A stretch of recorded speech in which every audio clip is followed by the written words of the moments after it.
At the Japan Foundation Toronto, we offer online Marugoto Japanese language courses using the textbook series Marugoto Japanese Language and Culture, which was developed by the Japan Foundation. We have created this video to help new and potential students learn more about our courses before they start. In this video, we will go over the following. What is the JF Standard and Marugoto? Important points of our language courses, evaluation and progressing through the levels, how to use Zoom, how to use Google Classroom, and JFT Learning Minato. First, we will talk about the JF Standard, which we use to determine the levels of our courses, and the Marugoto textbook series that we use. At the Japan Foundation Toronto, all of our levels are based on the JF Standard, which is a framework to determine your Japanese ability that was developed by the Japan Foundation, based on the Common European Framework of Reference. The JF Standard has 6 levels from A1, Starter or Basic User, all the way to C2, Proficient User. The levels are not based on what kind of grammar you know or how many words or kanji you know, but what kind of tasks you can accomplish using Japanese.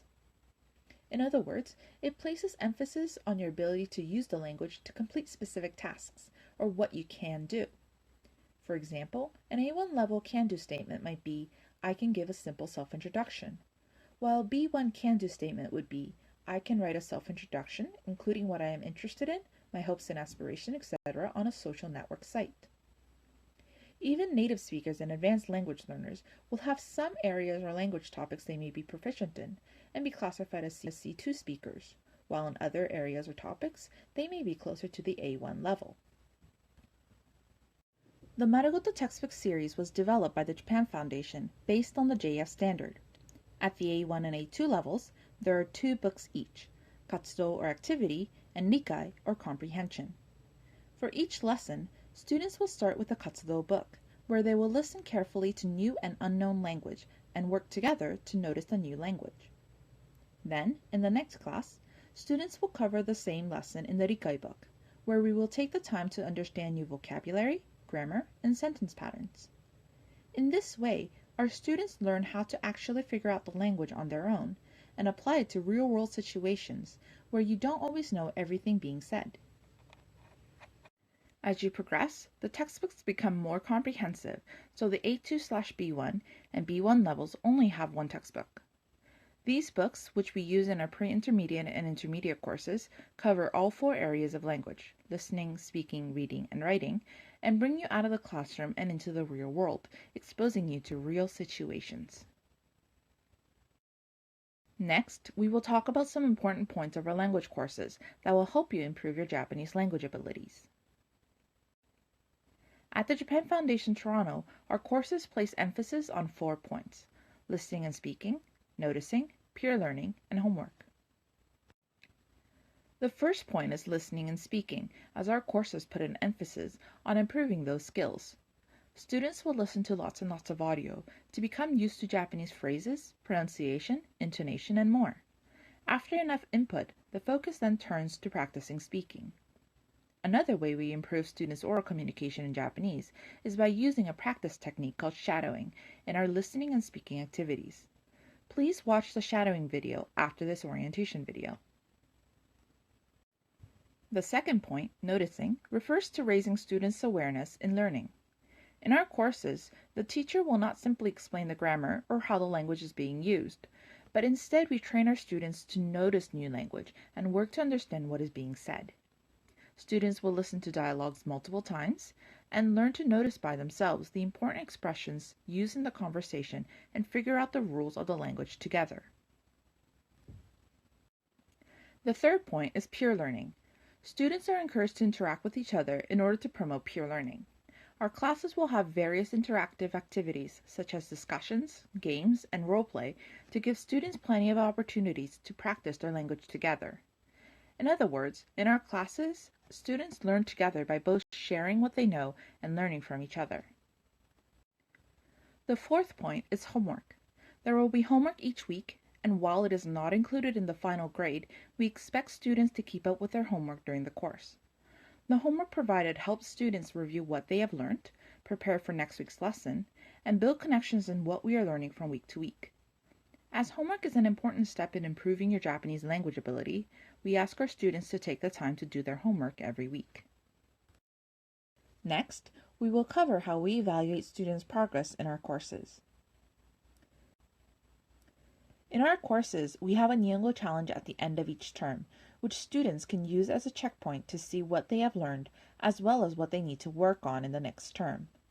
The 3 sections of the NINGO challenge are a written test to be completed outside of class, an oral test, which includes an interview with your instructor and a reading aloud test, and a take-home writing assignment, which is due the week before the NINGO challenge.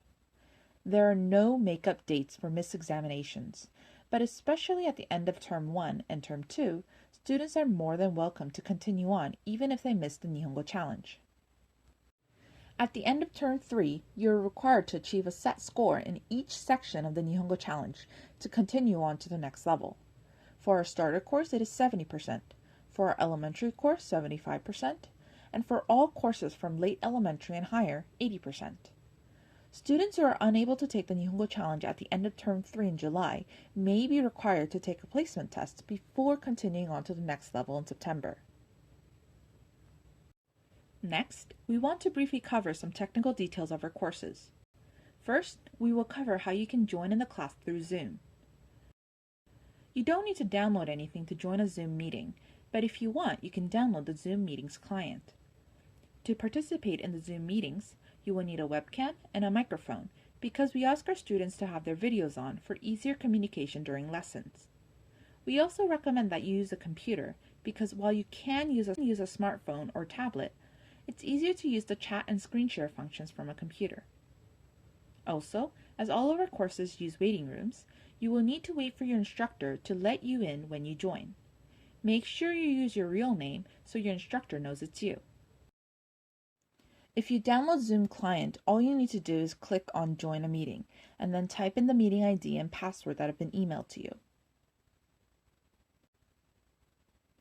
If you want to join from your browser, click on the link in the email and then you will see a message like this. If nothing launches, please select Download and Run Zoom, as you cannot use video if you select Start from your browser. You might need to run the file zoom_launcher, but no installation is required. Input the password when prompted, and then wait for your instructor to let you in.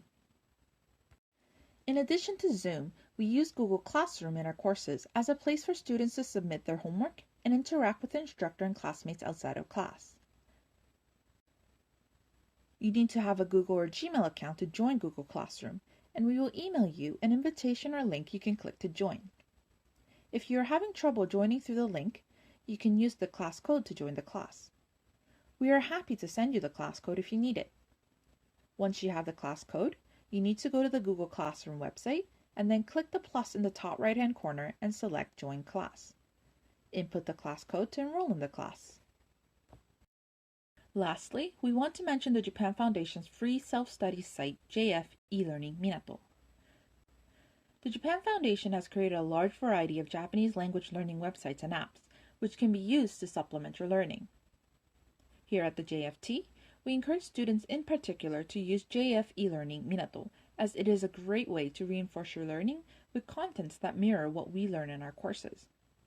If you're not sure how to create an account, our colleagues at the Japan Foundation Kuala Lumpur have created a video to show you how. You are welcome to watch it after this video.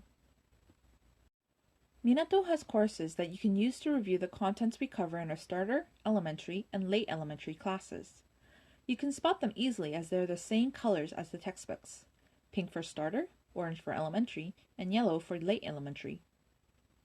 There are also courses you can use to supplement your learning, like hiragana and katakana courses, and even a course where intermediate students can learn about writing haiku.